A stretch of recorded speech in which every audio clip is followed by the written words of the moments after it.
Will Rothenberg, I'm doing well. No time constraint, no elephants. Missing, it looks like everyone is here. I think Christina Carberry might be remote, but otherwise everyone's here in person. Expectation, continue to make progress. Good afternoon/evening, everyone. Angela Pruitt, Chief Human Resources Officer and Chief Negotiator for the district. I am okay. Time constraints, none. Elephants, none at this time. Missing has been noted. Expectation is to get as much done as we can. Good afternoon. Good afternoon. My name is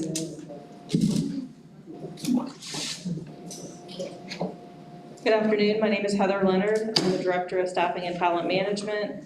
I'm doing well today. I don't have any time constraints and I don't have any elephants. I believe everyone is here and my expectation is just to continue making progress.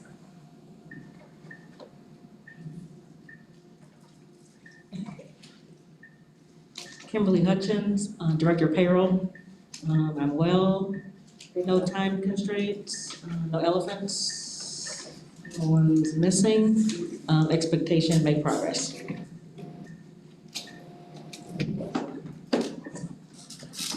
Carl Burnside, Principal at Dunbar High School. I'm fine, no time constraints. Missing, I guess has been noted, it doesn't seem to be anyone missing. Elephants, no elephants. Expectations is that we make massive progress.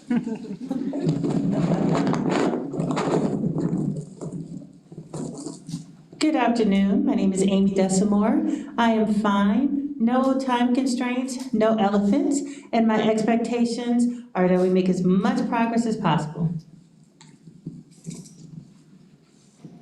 My name is Christine Trode. I'm a staff attorney here. I'm doing well. I do not have any time constraints. Missing have been noted. I have no elephants. And my expectations, I'm going to steal from Carl and Angela, get as much done as we can and make massive progress. Good afternoon, I'm Ben Osman. I'm the principal of Bayshore Elementary School. I'm doing great. I have no time constraints, no elephants, the missing is noted. And I'm with Carl on this one. Let's make massive progress.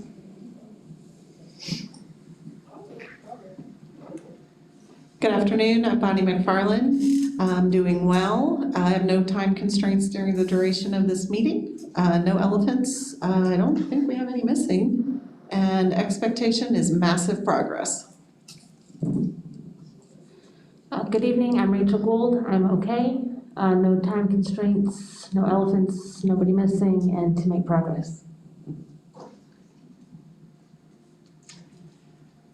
I'm Jessica Duncan. I'm the Executive Director for Student Services. I am well. I have no time constraints, no elephants. Missing are noted, and my expectation is to get as much done as possible. Good evening, I'm Mike Gatewood, Director of Financial Services. I am doing great, no time constraints, no elephants, missing is noted. Expectation, get as much done as possible.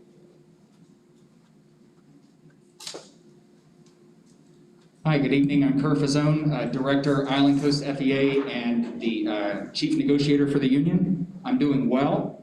I have no time constraints, our missing's been noted, no elephants, and my expectation is to continue to make progress. My name is Kevin Daly. I am the President of the Teachers Association of Lee County. I am cautiously optimistic. I have no time constraints, nor do I have any elephants, and I would like to continue to make progress.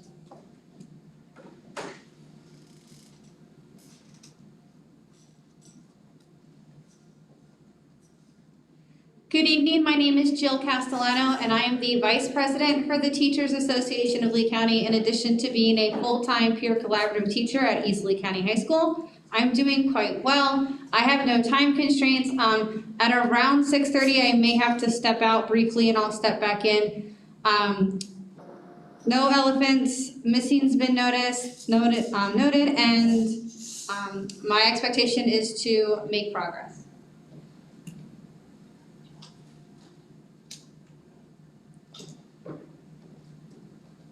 Hi, I am Anna Whitten. I am a kindergarten teacher at Colonial Elementary. I am also the secretary for the Teachers Association. Missing has been noted. I have no time constraints. I have no elephants, and my expectation is to continue to make progress.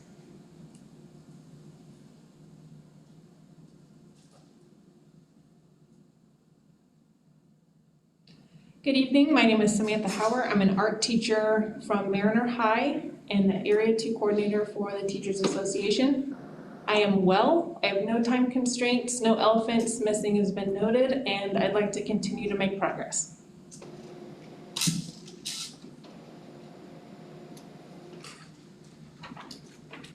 Good evening, my name is Christina Linder. I'm an ESE teacher at Bellows Elementary. I don't have any time constraints. Missing has been noted, no elephants. Expectation is to make progress.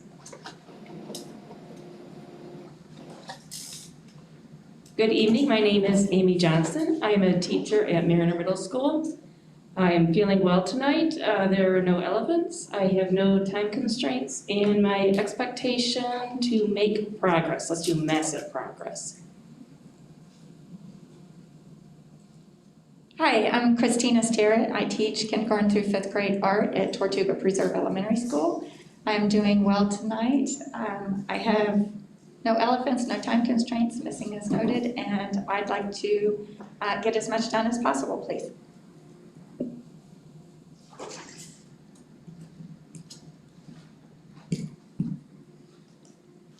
Good evening, I'm Bob Scapitulo. I teach mathematics at Three Oaks Middle School, and I'm also on the executive board for TALC. And I am doing great. No time constraints, no elephants, missing has been noted, and expectations is to continue to make progress.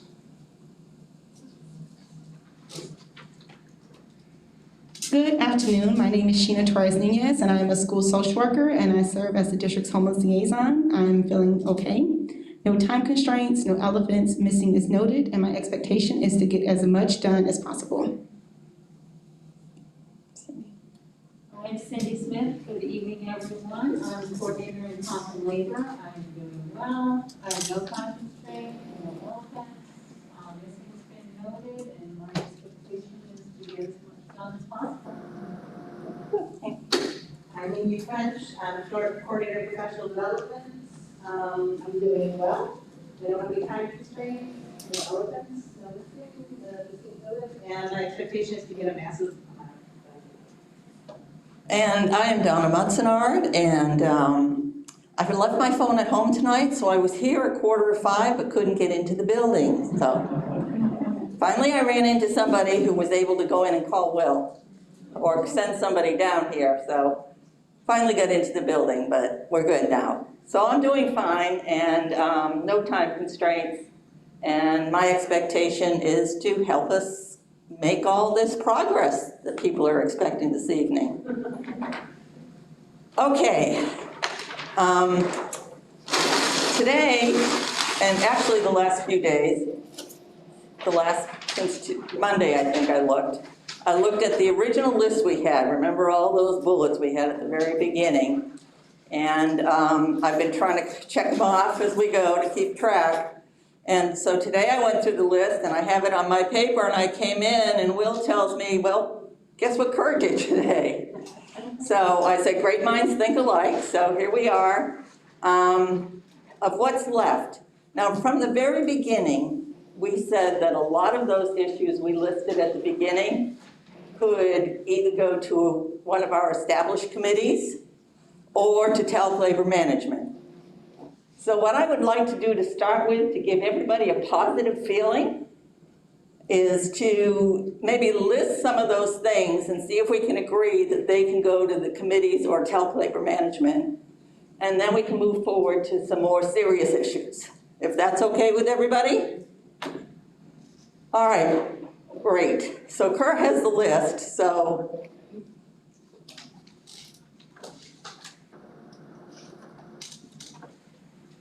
Start with whatever, committees or TALC labor management, whatever you feel more comfortable with. I'll start with TALC labor management. Okay. Observations and evaluations.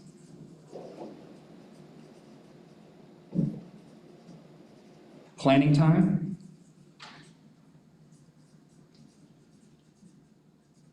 Class coverage and splits.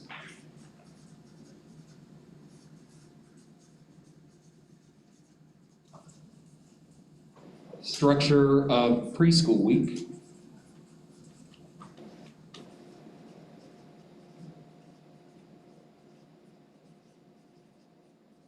And I lump these two together, teach and reteach procedures, pacing guides.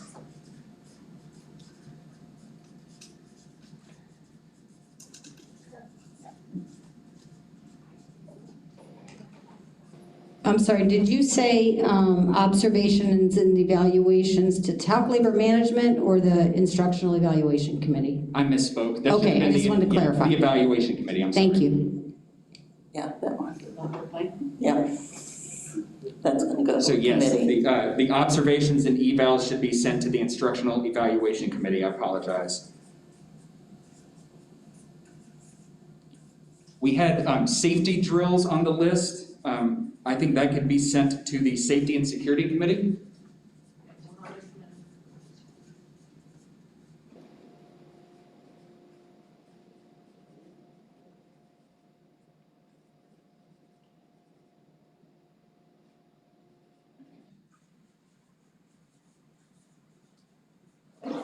The safety security committee at the school sites. And the last one on my list here, we have an item about home visits, specifically as it relates to social workers. I think that could get sent to the special instructional labor management, but there's one caveat, and that's that, Sheena can speak to this better than I can, but they're very active with home visits during the first 10 days of school. And so I don't think that's an item that can wait until maybe the September special instructional labor management. I think we need to solve that one next week.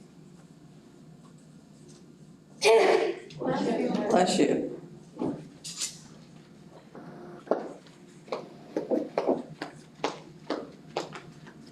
Okay, anything else, Kerr? Not to send to committee. Okay. So for TALC labor management, we have planning time, class coverage and splits, structure preschool week, teach, reteach, and procedures for pacing guides. Does anybody have any questions or concerns about sending those to TALC labor management? Kevin? I don't have any real questions or concerns, but I know kind of everybody in this room knows the structure, but we have some people who may not be aware of things. This is typically how we solve things. So like the stuff that deals with the social workers and the special instructional staff, we give it to their committee to solve. And so this is, the preschool week thing is typically solved in labor management if there's an issue at the school and things like that. So these are, I just don't want to give people the impression we're throwing stuff off that we would normally talk about here. These are issues that would typically be put off to the various committees and then brought back to us as a recommendation or just decided at that committee. I know we've got some people who may be watching, who may not be aware of how kind of this works, so. Good information, thank you. Anybody else? Angela? Yeah, to Kevin's point, I would just like to add that it has Kevin and Kerr and Will always meet most of the time. And then Kim Hutchins is there most of the time. And then we invite whoever is relevant to the topics that we're discussing at that time. So we don't make decisions without having the people in the room that are pertinent to the decision. I just want to make sure everybody understood that. And I'll just add that this, my opinion, has been going on for many years, including when I was involved, and we've always had great success with TALC labor management, so it's worked well over the years. So any other comments, questions, concerns? All right, just so we're all on the same page, I would like to see if everybody agrees to sending these 4 things to TALC Labor Management.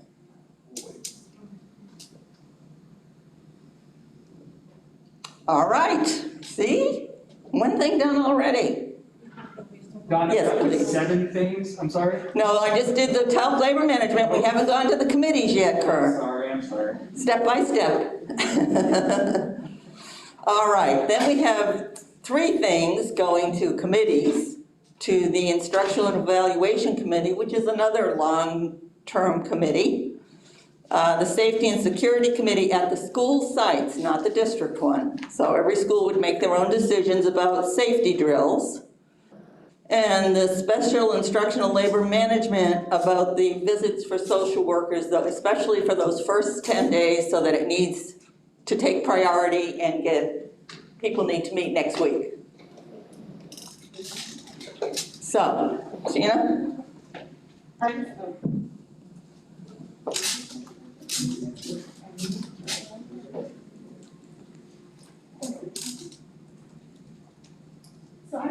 just wanted to clarify that, so the plan is that we will, because there is no tentative date scheduled for the Special Instructional Labor Management, so I just want to clarify that we can anticipate a meeting for next week.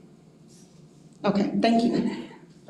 Okay, anybody else? Question, comments, concerns about these 3 issues going to committees? No. All right, shall we test for moving those 3 forward? All right, we are good to go. Now we have 7 things done, Kerr. How's that for massive part? Okay, now there are a few other things that may take a little more time. So where would we like to go next? I would like to leave. Leaves? Okay. Leaves okay with Angela? Go to leaves? Okay, excellent. So do we have some story on leaves? Kerr?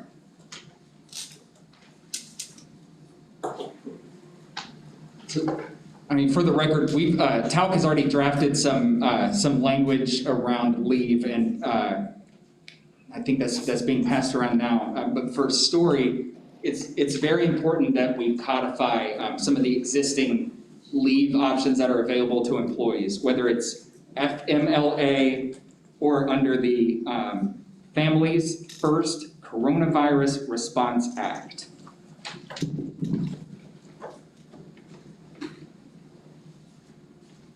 Okay. Also, we would like to talk about some temporary duty leave in the event that an employee comes down with, is symptomatic or becomes ill with COVID while at work or due to a work-related exposure, and any type of privacy and confidentiality concerns around their medical records and medical information.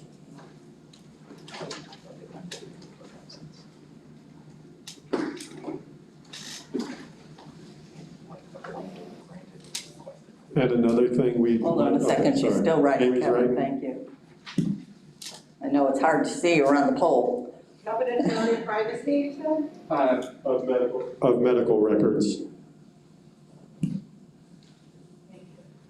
Okay, Kevin? Angela, do you want to go first? I was just going to speak to the privacy and medical records. So 2 things I feel are relevant to that, and one is the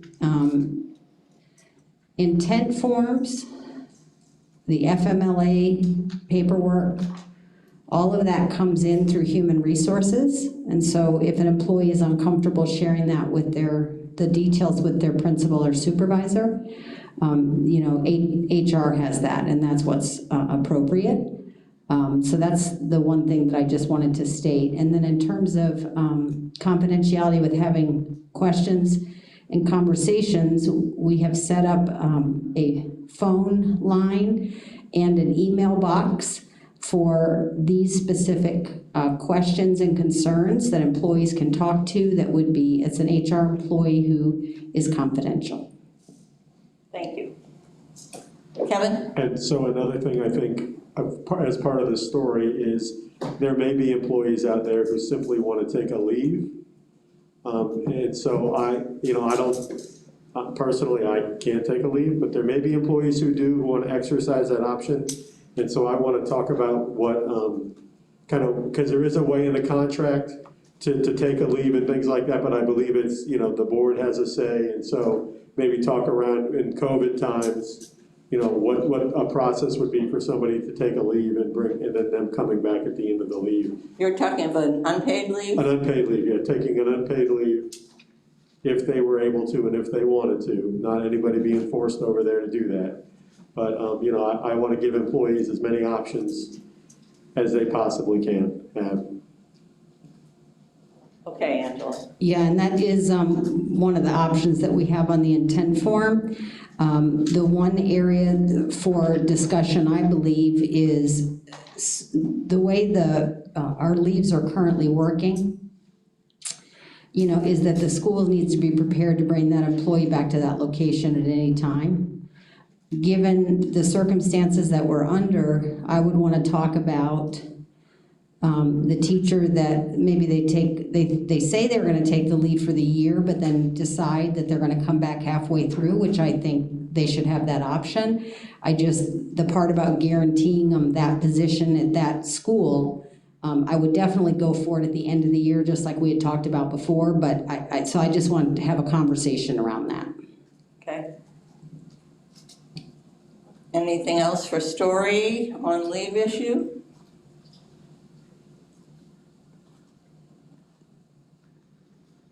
Kevin? Another thing and I had mentioned this earlier or yesterday with Will, is maybe a discussion centering around some jobs that could be done remotely, regardless of an ADA finding. There may be some jobs that, if your job is maybe a staffing specialist and you hold meetings all day, and all the meetings are going to be virtual anyway, according to the toolkit, unless the parent requests them, maybe you could work remotely there as well.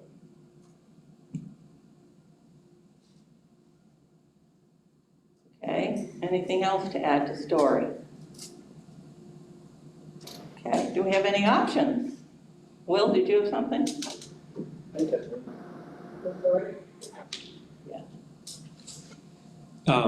Sorry, I was looking at the sheet that Kerr passed out, and I know we've been having similar conversations with SPALC throughout, and I know one of the things that they asked about had to do with absenteeism related to some of these approved leaves and whether that could count against someone for performance reasons.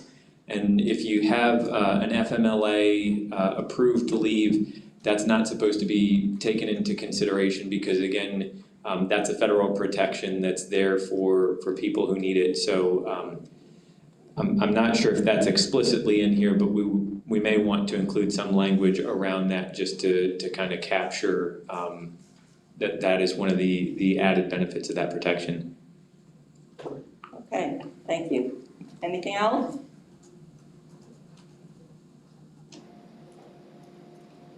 All right, do we have options? Kerr. The TALC option is on that double-sided piece of paper that was passed around. I don't. No. I don't really care to read the whole thing if I don't have to. Everybody has a copy? Has had a chance to read it?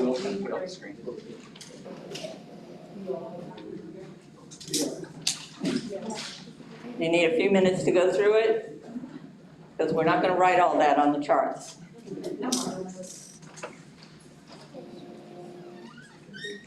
Donna, I emailed it to Will if he wants to put it on the screen. He did email it to you, Will, if you can put it up. I want to read it too.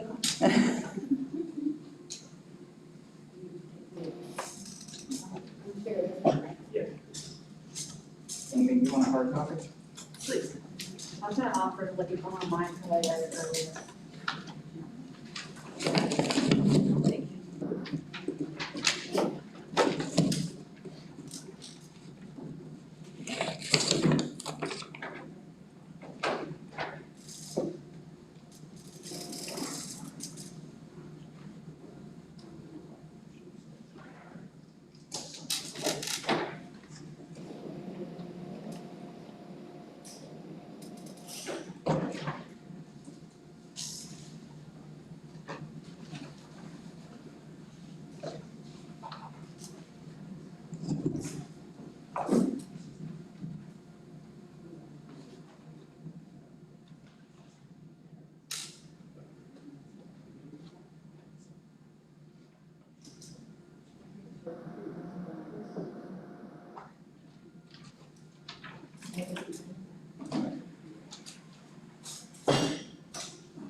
It'll work.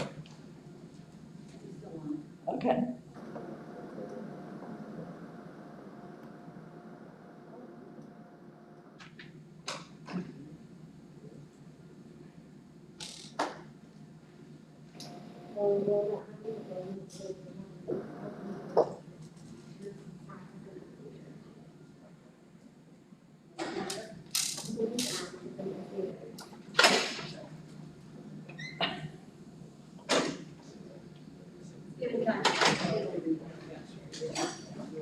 Right.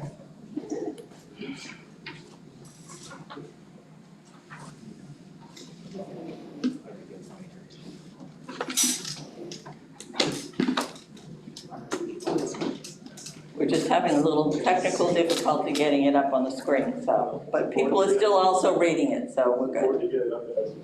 Yes.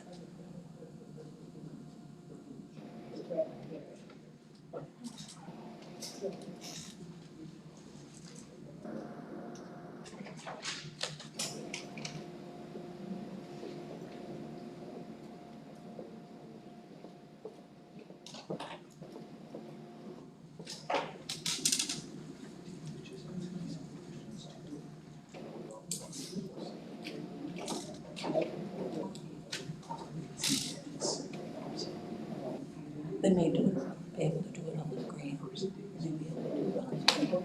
Did that the other night, so. So if they can do that, we won't have to.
Okay.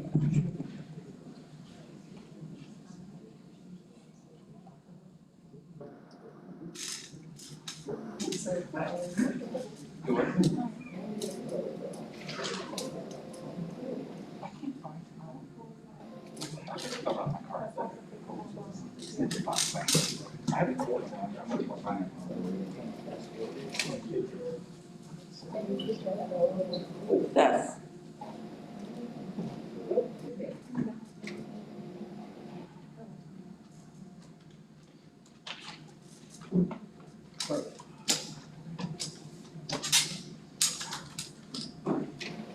Okay, we've got it up.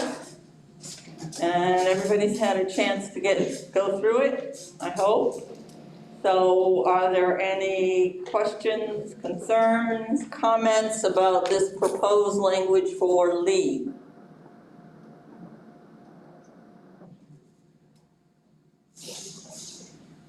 Bonnie?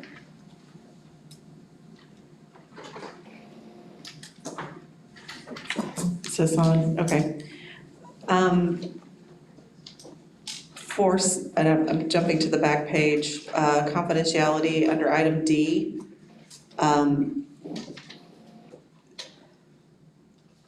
My concern is just, I think we need some language in there that is slightly more permissive than what you have here. Specifically, there are people in HR who will have to have that information in order to effectuate their job duties. Specifically, if someone has applied for an ADA, there's an ADA committee, and it's very restrictive, just saying that the information will only be shared with the employee, the healthcare provider, except upon written authorization. And then my other comment in that general area is relative to any workers' comp filing. That workers' comp is specifically excluded from HIPAA protection. So I just feel like we need to put a little bit of that in here, that something along the lines of, HR employees who might need, or employees who need to perform the functions of their job. Will? I think looking at the language that was recommended and looking at the statutes, I think that if you're looking at D1, the employee medical record piece, I think it does kind of implicitly say what you're talking about, that if there's someone that you're turning the information over to in HR that needs it in order to do their job of processing, it would be there. I think it more mentions that, if a parent or a coworker wants to know what your medical diagnosis is, they don't have a right to know. There's not like a legitimate business reason for them. And I think that is kind of the same language that's used, like you were saying, for work comp and other areas when you're dealing with those confidential records, so. Okay. Anything else? Kerr?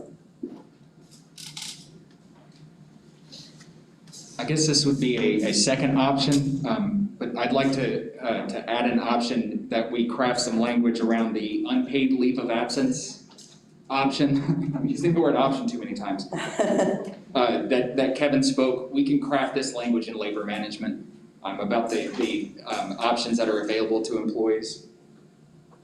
For labor management, you said? Yes, and I'd also like to capture in that option to add a note, as Will suggested, about FMLA as it relates to absenteeism and discipline and stuff like that. And that would go to TALC labor management as well? Yes. Okay.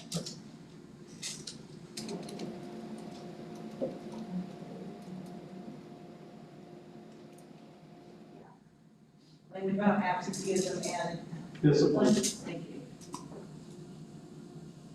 Yeah, as it relates to FMLA.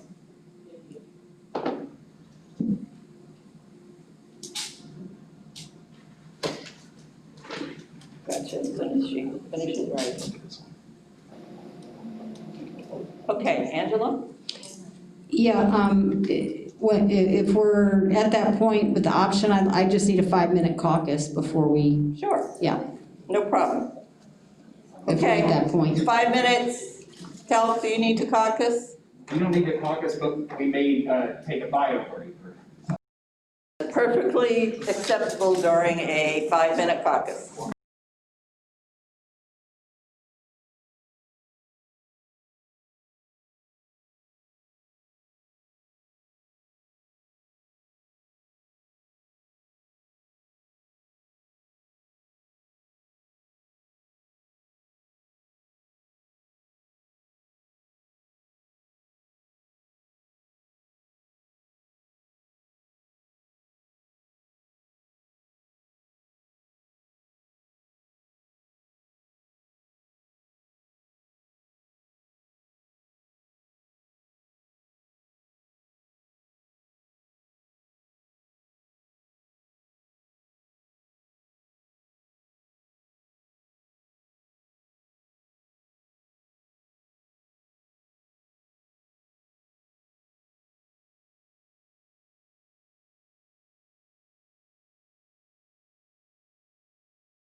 We have a caucus report from district.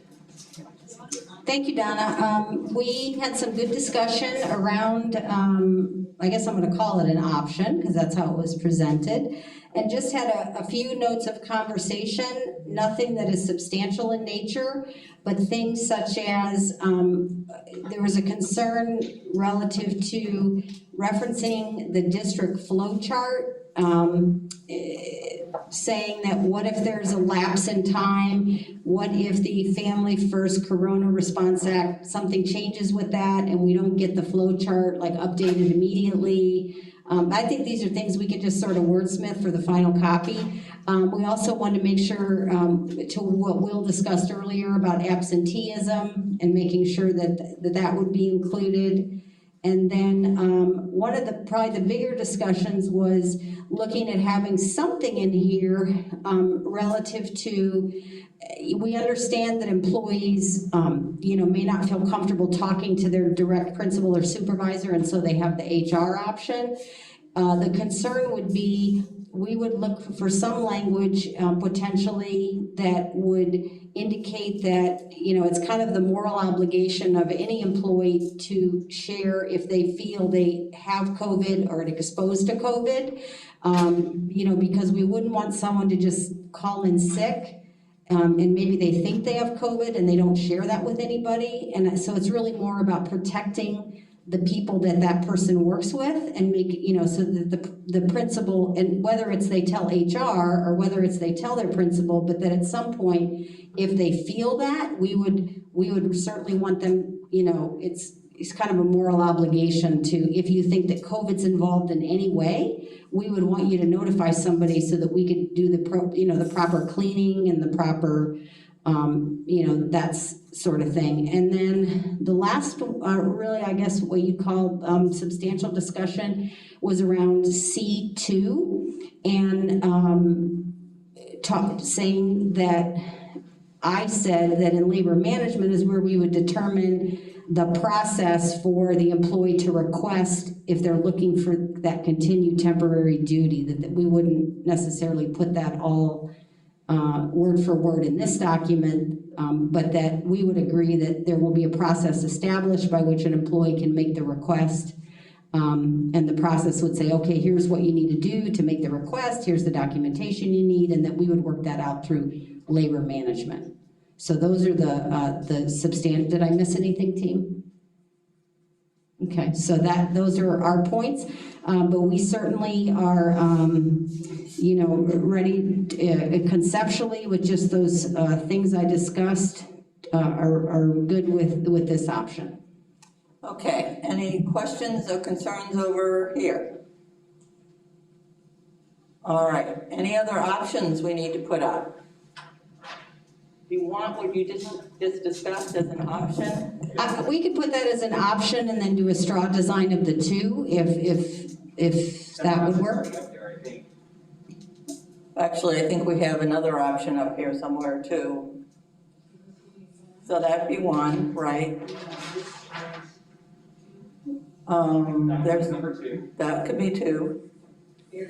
That's two, okay. Yeah, and then there was another one, like that one, 3. Yeah. Okay, Anna. So one of the things that I just thought of, and I know that this is not very black and white, but when we go in, like if I needed to request a substitute and there's different drop-down options, that can be very confusing in general, that we have clarity for that process if and when a substitute is needed, how that would go in. Certainly that would be something we could work through.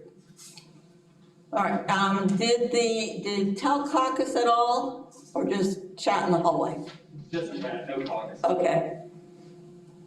All right, so we have 3 options up here right now. Any other options? Kerr?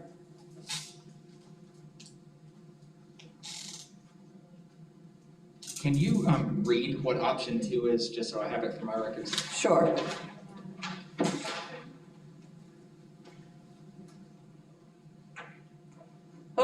Okay, that.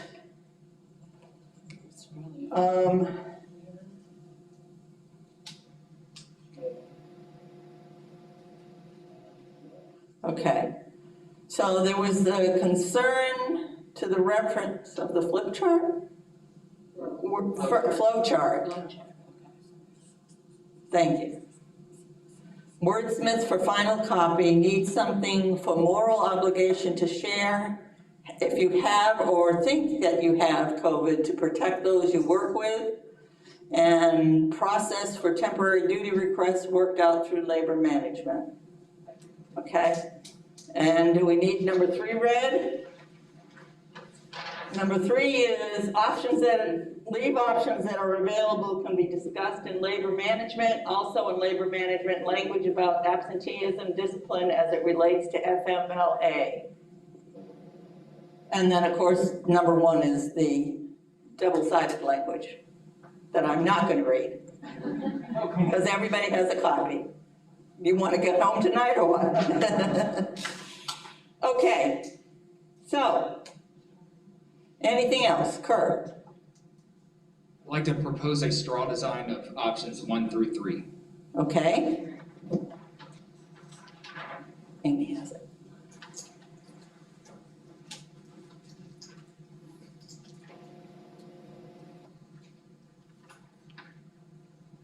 Okay, do we want to test that option?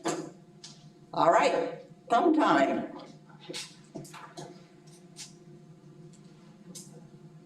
Or that straw design, I should say, not the option.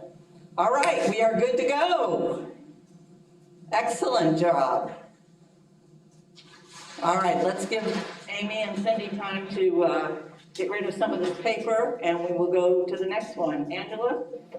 Well, I was just going to say, if the next is to go through this page, then I would like to do a caucus, so I could just review it with my team, and we. Is that okay, guys?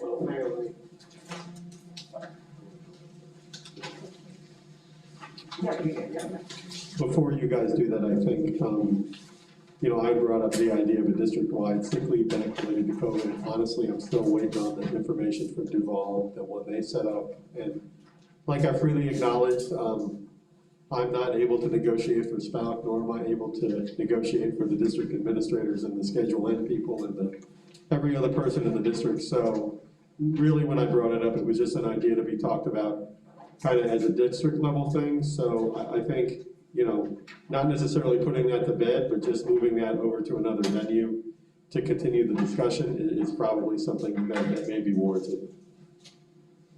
So are you talking like a labor management or a joint labor management or? I think it has to go beyond that because my idea is to involve administrators and district staff. And so it may be, it's beyond, it's us, SPALC, and everybody else. Right. My idea is if 12,000 people give a day, that enables, 1,200 people to possibly take 10 days. And so, but I don't have the language from Duval yet. I thought I'd have it by now, and we'll see how detailed their plan is.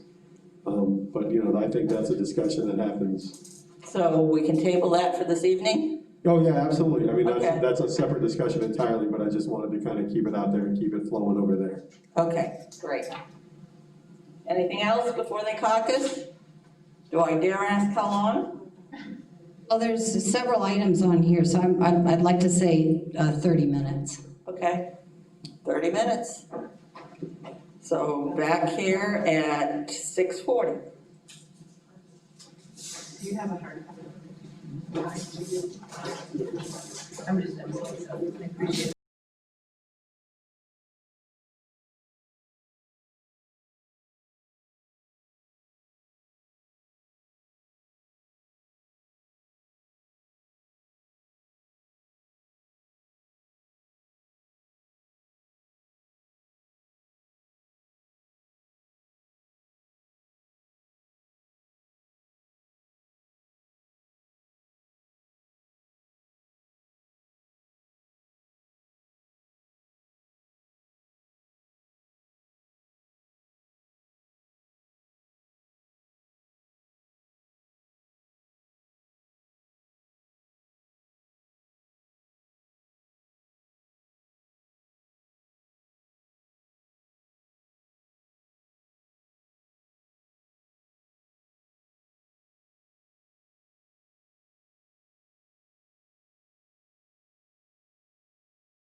go through each of these. We do have some requests and/or alternative language for a couple, but we would like to go through those if the team is ready, willing, and able. Everybody set? TALC, do you have anything to report out from that break, or you ready to go too? Ready to go. All right, who would like to start? Okay, so under parent-teacher conferences, we conceptually agree and have no issue. The conversation and concern is that there could be potentially a parent or parents who don't have a computer and who demand to have that parent conference at the school. And so our alternative language is right here, if somebody wants to come get it. It's, we were gonna just use that second sentence and say, whenever possible, parent and/or student-led conferences will be held virtually. Again, because there potentially could be a situation, so to say an absolute of no parent conferences could be a potentially legal issue, we believe. Anna, you have a question about that, or concern, comment?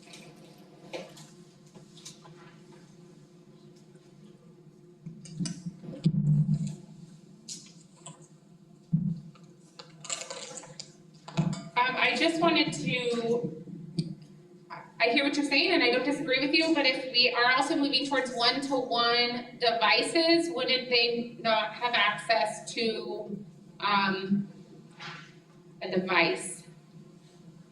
Potentially, and so that might minimize those, but I guess I'm gonna maybe I was gonna defer legal about if a parent demands it, then what do we do then?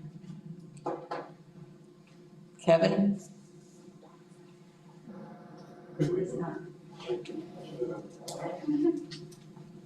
Can we move the bar to be just that, upon parent request?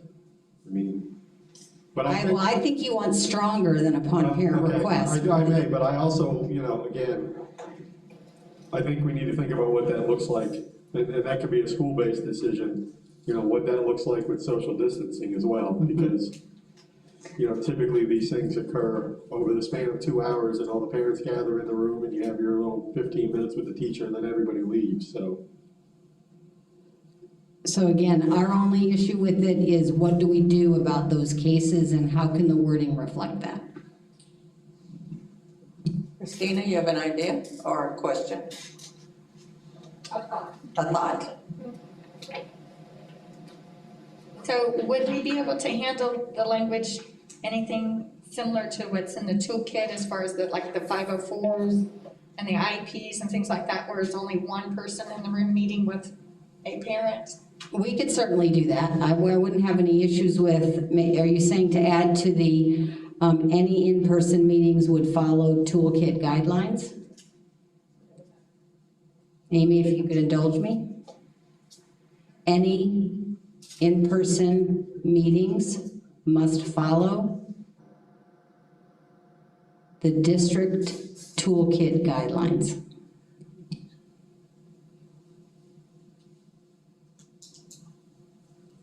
Anna?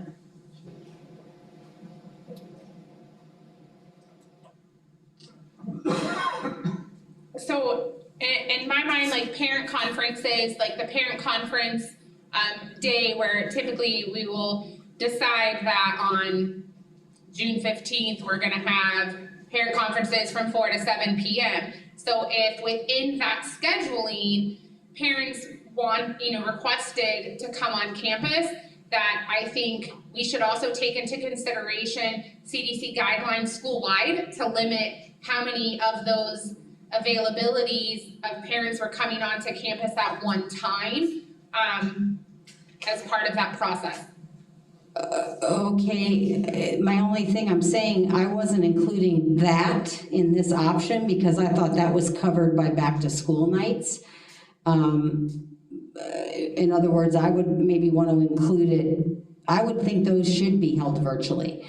I'm thinking of a parent conference, like there's a concern and we've got to talk about your child. Not like, I think if it's, we're going to review the student's work or like a student, those kind of, then those would be virtual, That's the way that was. in my opinion. That it's a one-on-one to areas too.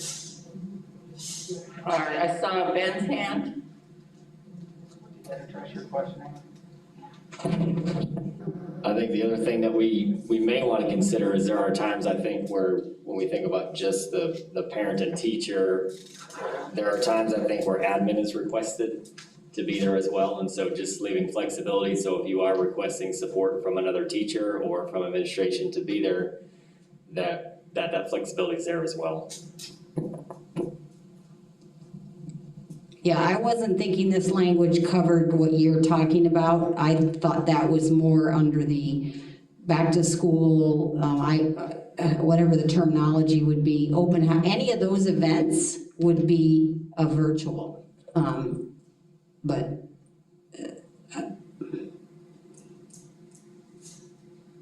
We can talk about the kindergarten under that one. Okay, Okay. Oh, sorry. anything else? Kevin? I think I understand, but let me just ask, because if I don't ask, I'm gonna kill myself. I'm beating myself up over this. So you're talking about like my daughter has an issue, and I say, the teachers say we need to meet with you about your daughter's behavior or whatever. That's the meeting we're talking about. yes, Portfolio review night, those things are gonna be handled under the school-based whole activity part, right? yeah, I would put that under the language, because we do have a proposal there that's just a little different than what you have here, and I would include those nights in that option, not this option we're talking about. By bifurcating it makes a lot of sense, and I got to use one of my favorite words. Okay, anybody else? So I'd like to make a straw design of our option and test it if it's appropriate. Want to read the option, Amy? Yep. Oh, you don't have a microphone, wait, never mind. All right, the option is parent-teacher conferences, whenever possible, parent and/or student-led conferences will be held virtually. Any person must follow district toolkit guidelines. Any in-person, sorry. Kevin?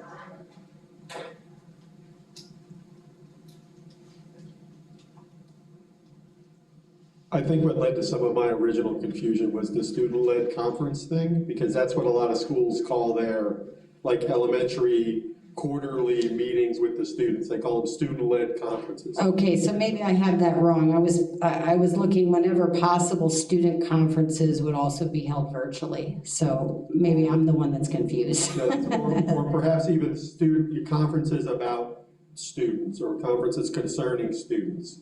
But yeah, student-led conferences is like a specific title they Okay, so cross that. at a lot of the elementary schools. So cross out led. Yeah. Oh, we could add individual too. Thanks, Tina. Mhm. So whenever Individual possible, student. parent and/or individual student conferences will be held. There we go. Okay, any other ideas, tweaks to this option? And star design?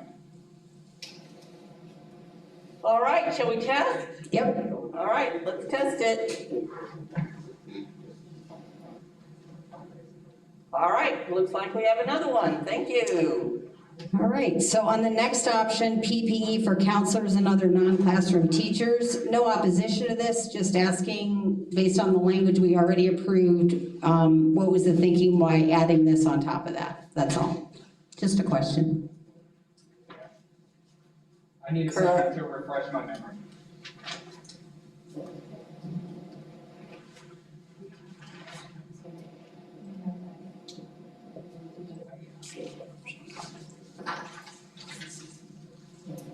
I'm flipping through my notes here to refresh my memory, but I believe that we just wanted to be very specific because a lot of the other language talked about classrooms. And this talks more about offices and the ability to use other rooms in the school, like conference rooms, in order to meet with students. Okay. All right, we're just writing that one up, it's a short one, so that everybody can see what we're talking about.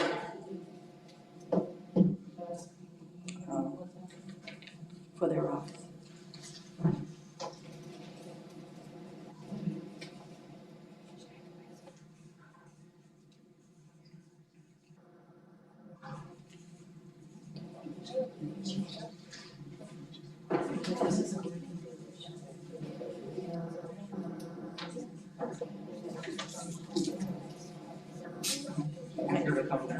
Okay, so we have this option. Any more comment on this option about school counselors and other non-classroom teachers for PPE?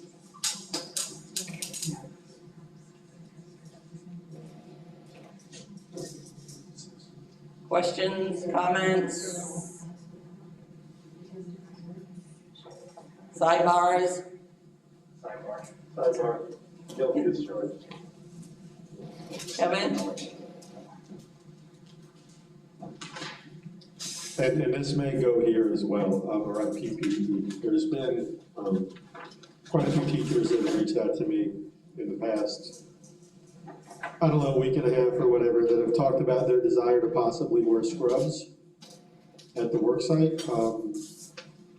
And so, I don't know if this comes up here, if this gets kind of moved to labor management, but I know some teachers wanted the flexibility during the COVID pandemic. Yeah, I wouldn't see that as related under this item, and that would require, in my opinion, a different discussion. And then I would also want to, I know that there's been some guidance provided to principals, and I don't know, I'm not sure exactly, because we talked about that a little bit in our first caucus, and we're not clear on what that guidance has been, so I wouldn't be prepared to discuss that tonight, but I would certainly welcome a labor management discussion. I do know of one school where they were told absolutely not, nobody ever. So that's one, there are 100 sites, but I think we've seen with other things, there's uneven levels of fidelity with directives that have been given. So I think labor management might be the best place to kind of hash that out. Okay. Okay.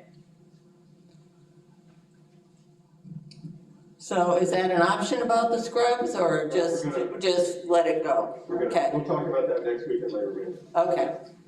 So the option we have was about the school counselors and other non-classroom teachers and PPEs. So anything else?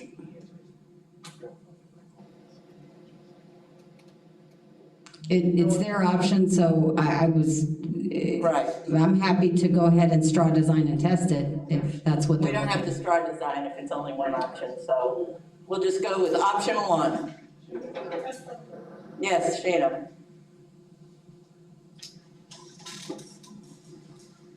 I guess for clarification's sake, because I'm assuming that when we say other non-classroom teachers, we're being inclusive of itinerants.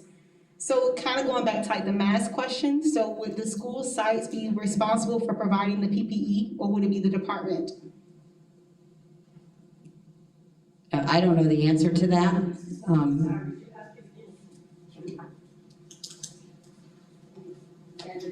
My question is, so when we say other non-classroom teachers, I'm assuming that includes itinerants such as social workers, nurses, and school psychologists. So my question would be, just like with the mask, would the department be responsible for providing the PPE, or would it be the school sites? Yes, we have planned for the school sites to do that. Okay. Anything else? All right, can we test this option then? All favor, agree, live with? Thumbs please. All right, another option done. Thank you. Next option, dismissal and transition plans. District is fine with the way that is worded if TALC would like to make that as a formal option. All right, that option says each school will have dismissal and transition plans designed for social distancing.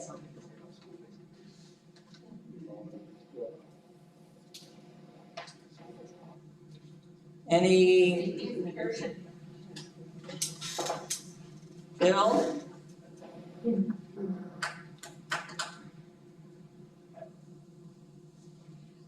I would just like to put a caveat in there that the school utilize its site-based safety and security team to help develop those plans.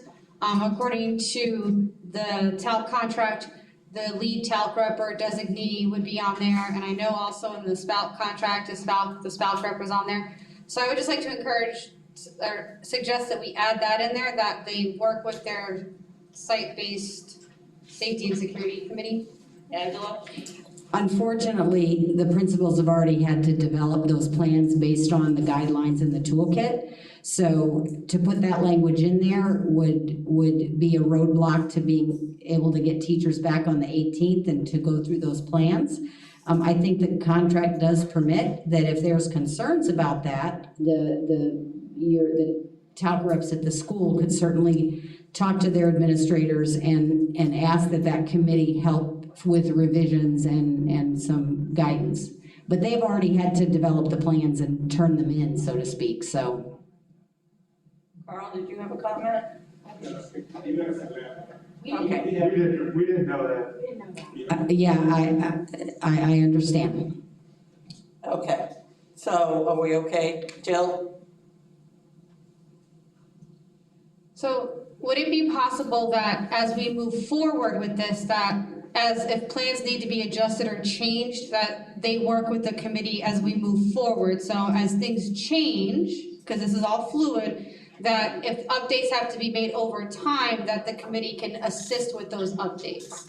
I'm not saying change the option, can that come later, that recommendation? Carl? One of the things I'm going to say is this, and that is that with this pandemic, there's so much unknown, and I'm going to tell you, if I get to the first day of school, because one of the things I've already talked to my administrative team about is that what we put in place and we've spent hours and hours and hours, we may find something that doesn't work. I don't want to put language that means I got to wait to get everybody together to make the changes. I'm just saying, so when you put language in there, then it puts in another layer. So sometimes there will be expeditious things. So I'm just, I just needed to say that because there is so much involved in this. And so I would be reluctant to put language in when we're already stretched out with it. Jill? I understand, and so I'm not saying anymore to change the language. I'm asking that, would it be possible for there to be a recommendation from labor management that when the committee could be involved, that they can be involved? So not changing the language, but to suggest that when the committee can be involved to update these plans, that they can be involved. I understand that an emergency can happen and you can't pull people together, but that as time goes on, to work with that committee. And I'm not asking to change the language, I'm just talking about a recommendation. I have Carl and then Will. And I would counter and say each school has a safety team. So that's something that's part of our process anyway. So that's why, okay, you already have the. Yeah, she's talking about having the site safety team involved. Right. Okay. When possible. Okay, gotcha. Will? No? Okay. Anybody else? Ready to test. All right, are we ready to test the current language for, where's the option? There it is. Each school will have dismissal and transition design plans for social distances. Short and sweet. All right, another one down, good to go. All right, we do have a alternative option for back to school nights, and as based on the conversation and what Anna said, I just want to modify it to say, student-led nights. So our discussion was, again, conceptually, no issue with it. More just that we have already done and have scheduled, there are kindergarten open houses that have been happening, so to say cancel them virtually when that's already happened would, and some that are scheduled. The other thing we thought of is we don't like the idea of anything being canceled, so we didn't like that word. And then we also have some schools that have been doing the drive-by, where the kids drive by and pick up their supplies.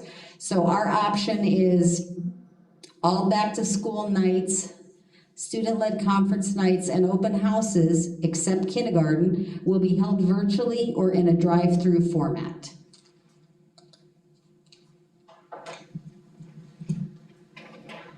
Okay, Anna, you already have a question? It was also my understanding that pre-K students would be coming on campus for open houses too, so if that is, that we would just I'm do looking at my pre-K team, I don't know if kindergarten? anybody knows that. Maybe we could add it just in case, is that what you're saying, we should add it? Pre-K Okay. and kindergarten. Pre-K and kindergarten, thank you, Anna. Okay, Kevin? That will be added, thank you. I understand your reluctance around the word canceled, but, and I think we need to talk about this too, there are other events that occur at schools at night during the first semester, like fall festival, or, any number of things. Nobody's doing a fall festival. But my concern is if we don't talk about activities, and we don't need to enumerate them. We can just say any events that would have been held after school at night in the fall semester. Again, if we don't put it there might be some. I'm just going off your option. I know, so. and again, as I was thinking more and more as you read the option and talk about cancel, because I don't necessarily like the word canceled either, because if we're fine in January, a fall festival could very well be a spring festival, and we can still have the same fun when it's safe. I just think that I don't want to get in a can they, should they, about a gathering at a school of 500 people that somebody just says, well, you only said back to school night and student-led conferences. And so I don't know how to list the other things to cover them broadly. I don't want to enumerate them. Right. But I'd like to maybe make some mention of broadly covering those types of events. Since conceptually we're on the same page, maybe this is something we can wordsmith in labor management. Okay, and I know Mr. Burnside, and I did want to thank him. I saw on Facebook his school is having a virtual open house, so thank you. Okay, anything else? Christine, I saw your hand up. Are you okay with the labor management thing? Okay. Anybody else on this issue? Anna? Sorry.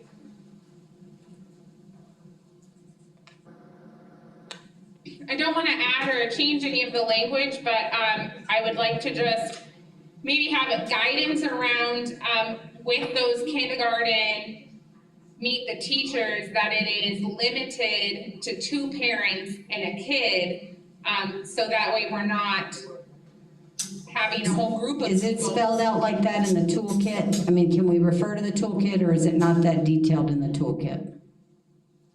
I haven't checked the toolkit recently, but I do know that some of this would fall underneath like the visitors on campus language. So just an understanding of not having 5 adults and 1 kid come meet the kindergarten teacher because we're limiting that exposure. Got it. And we're comfortable with that. Do you have language you want to add or an option you want to add, or just? I thought labor management was part of that. Labor management is going to do that, okay. Anything else? Labor management's going to be busy. All right. This option, let's look at it again. All back to school nights, student-led conference nights, and open houses will except pre-KK, will be held virtually or in a drive-through format. So can we see thumbs for that, please?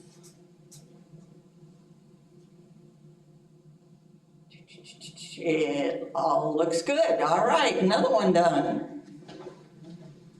We are on a roll. All right, we saved this last one, or this one for last, because it's the one that garnered the most passion and discussion on our team.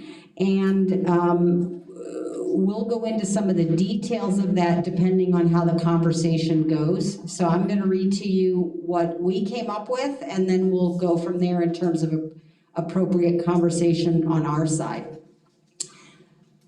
The parties agree to the best of their ability to follow the current CDC guidelines by minimizing contact among staff. Teachers will be provided a virtual option for training and meetings in order to minimize contact among staff members. I will just say the reason we didn't put the number 10 or any of that is because the CDC guidelines could change. And so that's why we said current CDC guidelines. So today it may be 10 people, next week it may be 50 people, so it's whatever those guidelines are. So I'm gonna let that sit with you a minute, and then, like I said, we'll add to our discussion depending on the conversation. Do you need to hear it again? Or would you like, Amy can roll it over here.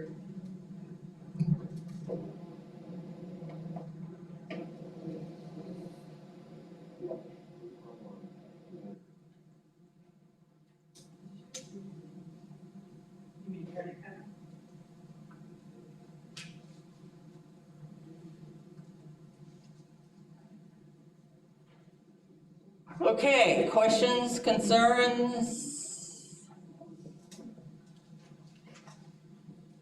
Comments? Kevin?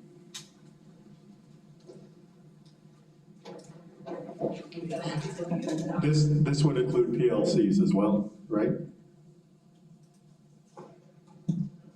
Yes, that was part of our discussion, is we know of a situation where a PLC is potentially more than 10 people, and the teachers are requesting that they meet in person. This is one instance I know of myself personally, and that's the teacher's choice to do that, so that's why we're trying to be flexible enough, because we don't want to have to tell teachers, no, you can't meet. So that was one of our discussions. Kevin? Again, so can we add, and I read it for a second and I think I have it all in my head, but can we add something in there about the teachers cannot be mandated to attend an in-person meeting if they don't feel comfortable? Because right now you just say it's an option to have one, but I want to make sure that if they don't feel comfortable, they're not required to attend. Well, I'm going to push back on that a little. There could be a meeting that the teacher needs to attend in person. And as long as we're following CDC guidelines, I don't think it's appropriate that a teacher can just refuse to meet. I don't think the issue is around refusing to meet. I think it's the method by which they are meeting. Again, and you're right, CDC guidelines are changing frequently, and I will again make the argument that I don't think statistically we're in phase 2. I think statistically, by the agreed upon guidelines we all decided to follow, we're still in phase 1, but somebody above all of our pay grades made that decision with the waving of a pen. And so, I'm just, and the only meeting I really think somebody should be required to attend might be a disciplinary meeting. I mean, faculty meetings, PLCs, all those things, I think can be held in a virtual fashion if a teacher isn't comfortable. Well, we do say there will always be a virtual option available. That's what the last sentence in that says. So in other words, if there is a PLC and there is a teacher that doesn't feel comfortable going in person, they will be provided a link to virtually attend.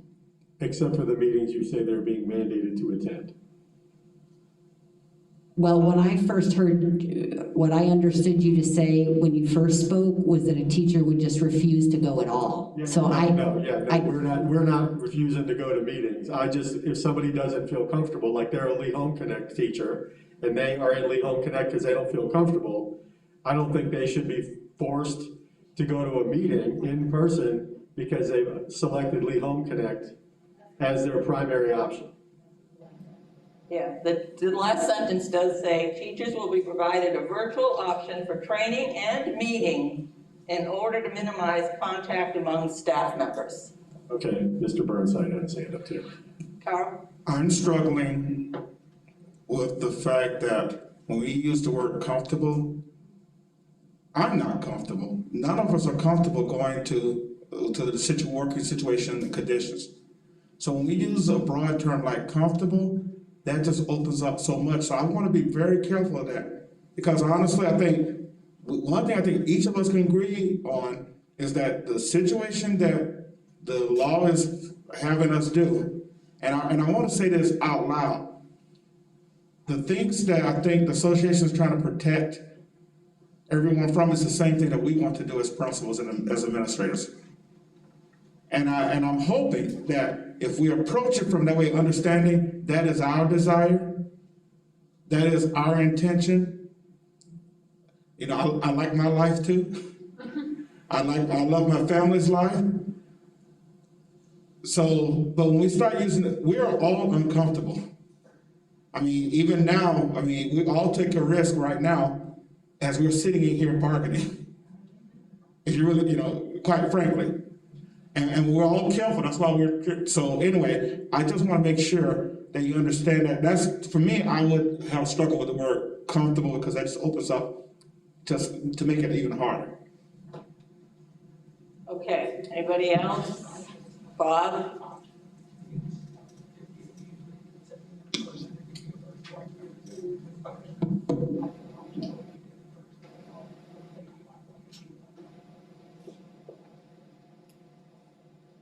Yeah, I'm interpreting that last line, the key word in that last line is the word option, where the teacher has an option. Now, this is what my take on it. Whether there's 3 people at the meeting or 25 people at the meeting, I'm looking at it as an option for me to attend.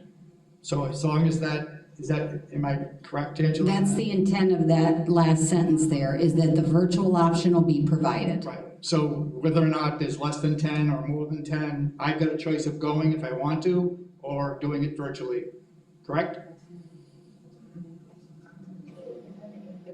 That's how I'm interpreting the word option. Option is a choice. So if I have a choice, I'm either choosing to go to that meeting in person or choosing to do it virtually.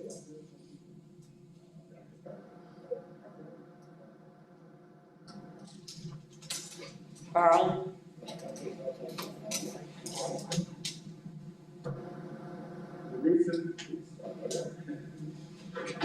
The reason that I'm cautious about that piece is that we know that there are times that there are 3 or 4 people on a team, and there's a person who really doesn't want to be there anyway.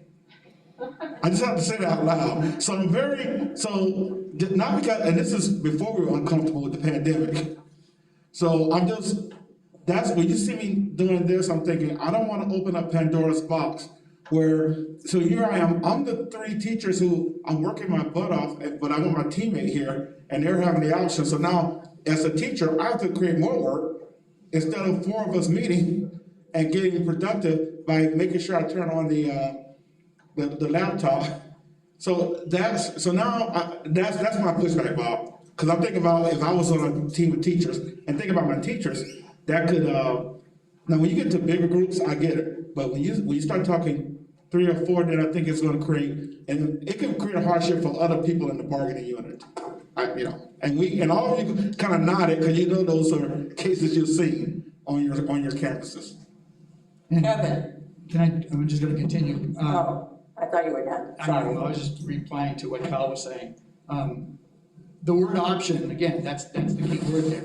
And we're not changing any language around. I'm just going by the verbiage that's in that option. Right there has that word option in it. And it's a choice, an option is a choice. So in the past, teachers have, if they refused to go to a meeting last year, they were reprimanded for that. They didn't show up. You would go after them and say, how come you didn't show up? So this isn't that case. This is not the same situation as last year where they were told to go to a meeting and didn't go. Now they're told to go to a meeting and now they're saying, okay, I don't feel comfortable going to that meeting in person. And like Kevin was saying, if they're doing the Lee Home Connect, they chose that because they don't want to do the face-to-face and they're choosing to do it virtually. And once we leave that word option in there, an option is a choice. So I can either go or I can do it virtually. All right, I have Kevin and then Rachel.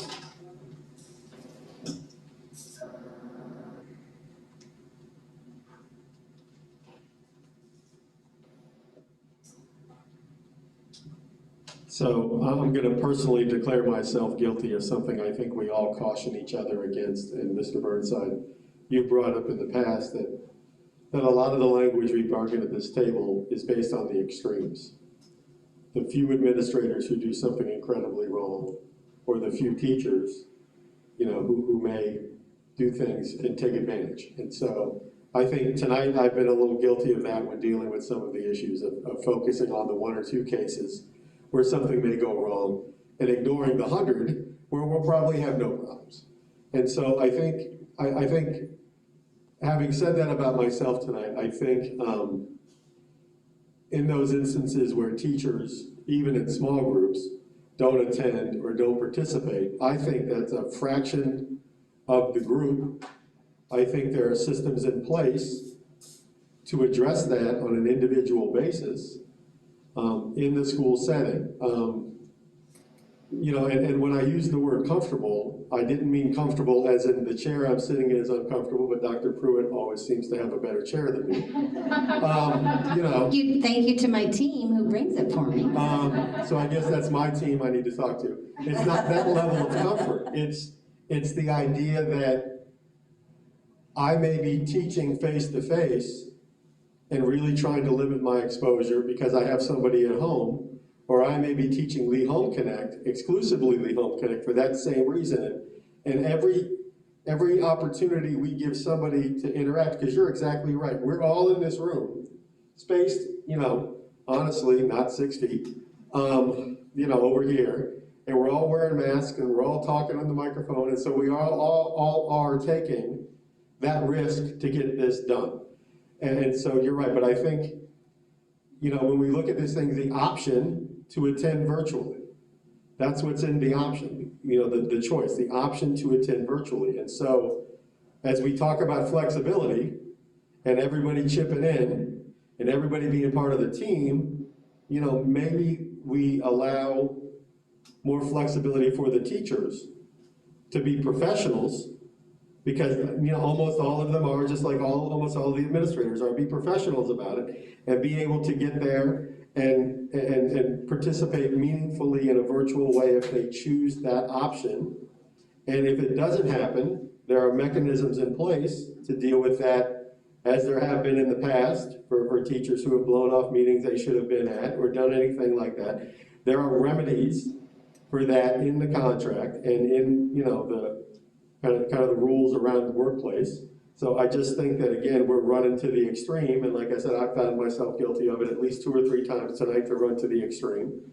And I think we need to, allow people the option to attend virtually, whether there's 3 people in a room or 50 people in a room, because an administrator, again, running to the extreme, if the CDC guidelines is 50, they could say, well, I want to do 49-person meetings. And then under that guise, because it's following the CDC guidelines, maybe we don't have an option. And so again, I think, it's just about, kind of ignoring the extremes, I think, and treating the people will do their job and they will attend the meetings. And if they don't, well, then they should have some kind of consequence and have some kind of accountability and responsibility to the profession in their school.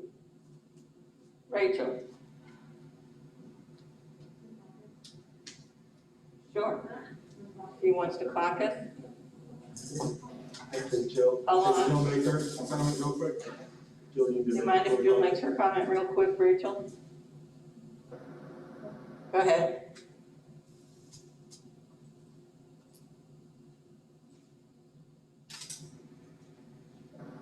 I just want to point out that I think the fact that we're putting the language in there to have a virtual piece to those meetings, I think about that in a situation where I may have to be home for so many days because I may be exposed to COVID or I may have a situation. And the fact that we're creating an expectation that all these meetings are going to have a virtual component means that when I'm home, I'm not missing my PLC. When I'm home, I'm not missing a faculty meeting, that I'm still able to engage in what I need to engage in to be the best teacher for my students. Because if that option wasn't added to that, then if nobody said to make sure that we had a Zoom or whatever platform we're using for those meetings available, teachers who have to be out on quarantine or out for whatever reason would start to become disconnected from their school when they need to be connected at this time to make sure that they're staying on track for their students. And so I see value to having that piece in there for that reason as a teacher, because I do worry about the day that's gonna come, that hopefully doesn't come, but the day that may come that I go home, I need my PLC, so I don't wanna miss those things because I'm home quarantining. Okay. 10 minutes, 5 minutes, 5? Okay.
I can't say that I let the mic, but I'm getting messages that they're saying it's down, is that low? It's on. You just did that.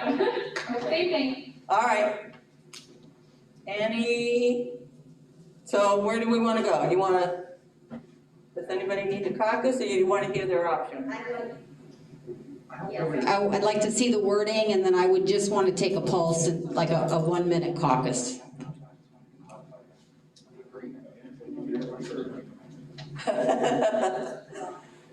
It'll be an Amy and Kim 1 minute. I think we don't really have an option. I mean, I know, a while ago, you guys had said that 8:31 was happening for people as scheduled. And, we've kind of seen the pay calendar that's shown it to be lifted and moved over. And so I guess it's not really an option. It's just a phrase that says, we agree that school district members of the TALC bargaining unit will get the check on 8:31 as regularly scheduled or something. I mean, go ahead. So you just want a statement, basically? Yeah, a statement. I mean, because again, you guys have made the commitment to do it. We've seen the calendar, we've had the discussion. It's just one of those things where.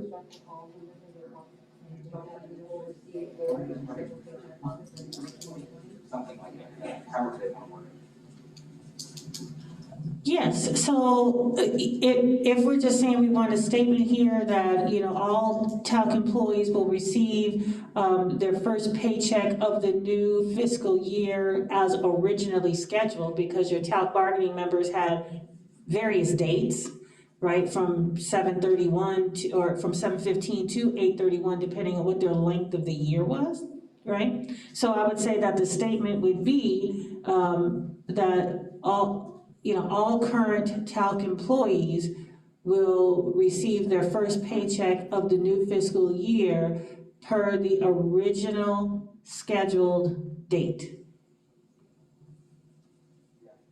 Kim, did you have anything you wanted to add to that? Is that clear enough? Yeah, absolutely. I just don't know if you want to say FY, how we like to say FY21 or something. Yeah, FY21 be just fine. Okay, Mike, did I see your hand? There's a calendar in the COVID email from Dr. Atkins tonight. So there is a calendar in the COVID email from Dr. Atkins that was sent out this evening. So a lot of people probably haven't read it yet, so. So yes, we did, discuss that with each group, gave that information to principals, and then, yes, it's been communicated. Kara. Can I see the option? Members of the TALC, oh, that's fine. You want to see Okay. And I said, I need to point out, I can't see that it says members of the TALC, but it does say current, right? Current members. Okay, and the reason why I say that is because we have new people start, and they start after the 18th, that's a whole different story. But I think we're concerned about our current employees. Kevin? So it was my understanding that brand new teachers would still get an end of the month check, or are we applying the arrears rule to them? If their start date was the first start date of this calendar, August 18, if their start date was anytime after that, 8/19, 8/20, then no, they roll to the 15th. All right, that's fine. Okay, anything else? Are we okay with that? I'm sorry, can you just read that aloud again one more time? Yeah. Current members of the TALC unit will receive first paycheck of new, FY21 fiscal year as originally scheduled.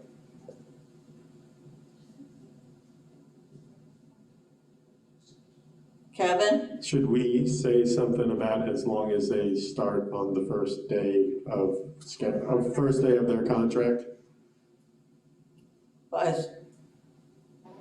As of the 18th, they have to start, not the first day of their contract. But that is the new Not first day. if you start on the 19th. First, how do we say it for other things? We say like the first regularly scheduled day or something, don't we?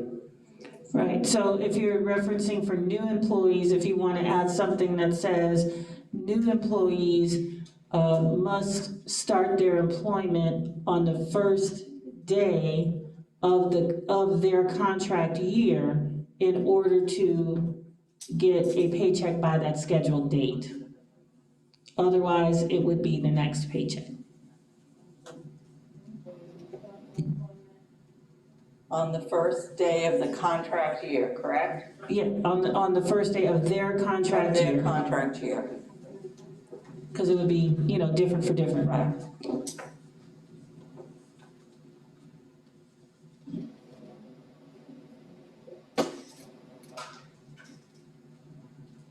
Okay, anything else about pay delivery? Seems like something's missing to me. Amy, can you read that and see if there's something missing?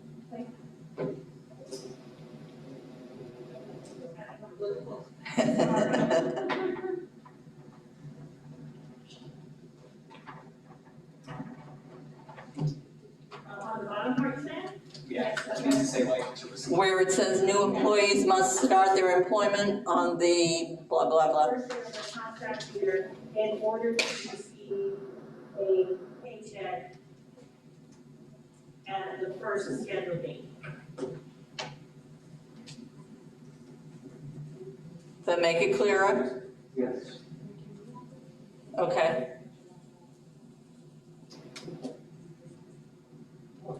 Anything else? Kevin, I see the mic in your hand. No? Well, I'm gonna make a Mark Castellano. I'm gonna have a Mark Castellano moment at the end. Oh, really? Really? I guess we have to give them equal time, Greg and Mark, right? Y'all didn't say that about the Dr. Atkins moment. Don't tell us you were stewardess. I believe that airlines hire any person who is qualified for the job regardless of their sex. Not when Eastern was flying. Go ahead, Kevin. We can go ahead and agree to this and then I'll say something. Okay. So we have the pay issue up there. Basically, it says that members of the TALC bargaining unit will receive their first paycheck of fiscal year 21 as originally scheduled. New employees must start their employment on the first day of their contract year in order to receive a paycheck on the first FY21 scheduled date. Let's test it. Let's test it. All right, we're good to go.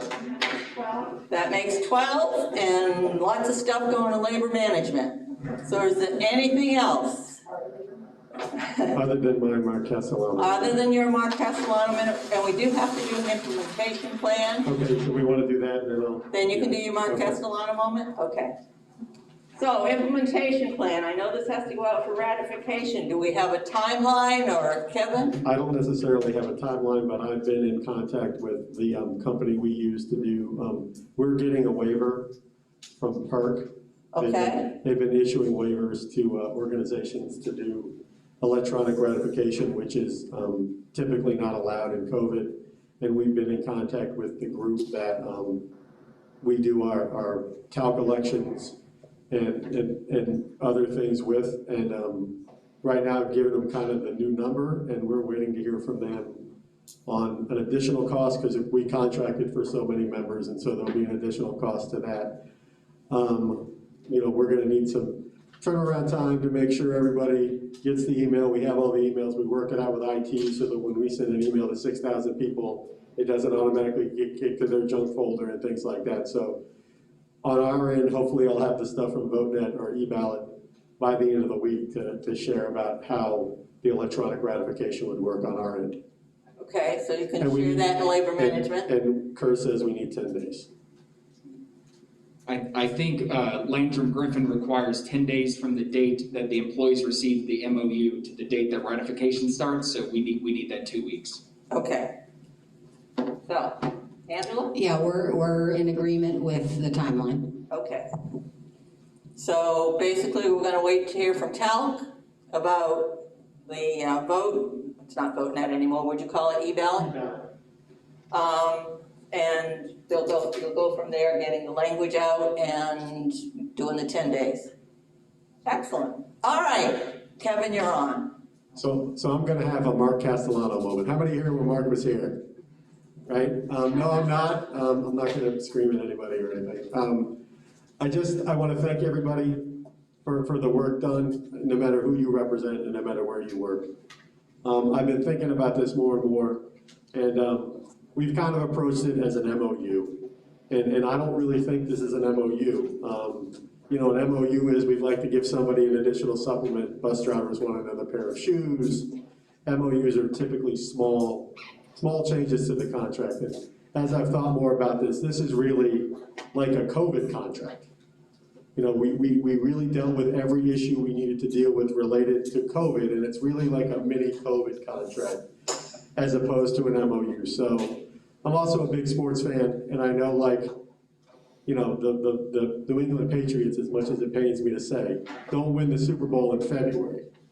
They win it the day people show up for training camp, and the same thing is true for any sport. And so I think the difficult discussions and the work we put in on the front end, as painful as they may have been at times and as stressful as they may have been, and as long as we may have had them, the work we did on the front end will allow us to be as successful as we can possibly be when we welcome, you know, tens of thousands of students and 10,000 employees in the middle of a global pandemic. So I just, you know, no matter how tense it got and how, you know, how kind of like long it was every night and things like that, I just want to thank everybody for their work and their consideration, really, and doing something that's happening all over the nation. That's not easy anywhere. And you know, I think we had a far easier pull than they've had in other places, to be quite frank, and it's because of the relationship we've developed over really my whole career here. I kind of am a child of the collaborative relationship, and so I think because we've had that relationship over time, we're able to have those honest and frank discussions that sometimes are stressful, but still move beyond it to get to a point where everybody is in agreement and on consensus on something. So I just wanted to thank everybody, and I will see you all on September 14th for regular bargaining. Thank you, Kevin.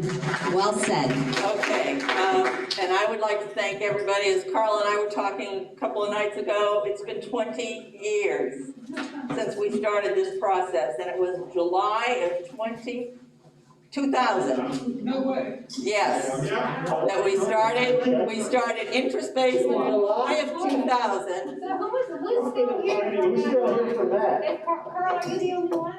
Me and Carl. The only ones that are still based out of the way. You were after that, I think, Bob, yeah. Yeah, so, You're seasoned. and after 20 years, it still works in the most difficult of circumstances. And that's credit to all of you and your honesty and forthrightness, and thank you all. And thank you, Jill, for the pizza tonight. Thanks, Jill. And thank you all. Have a good evening, and I guess we'll see you on the 14th. Thank you.